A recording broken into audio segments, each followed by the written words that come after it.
పాప ప్రక్షాళనం.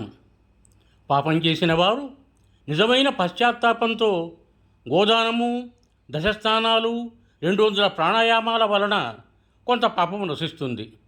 సద్గురు సేవ వలన మాత్రం మహాపాపాలు కూడా మాయమవుతాయి.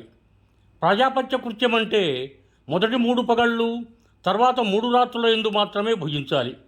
తర్వాత 3 రోజులు అయాచితంగా వచ్చినదే భగవత్ప్రసాదంగా తింటూ ఉపవసించాలి. మరి 3 రోజులు పూర్తి ఉపవాసం చేయాలి.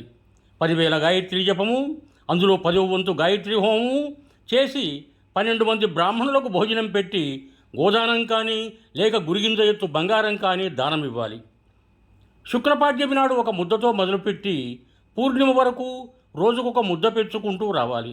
పౌర్ణమి నాడు 15 ముద్దలు భుజించాక మరలా రోజుకొక ముద్ద తగ్గించుకుంటూ వచ్చి అమావాస్య నాడు ఉపవసించాలి. ఇలా చంద్రకళను అనుసరించి భుజించడం చాంద్రాయణ వ్రతం. ఈ విధంగా పాపాలు చాలా వరకు నశిస్తాయి. యుహం భూయాత్.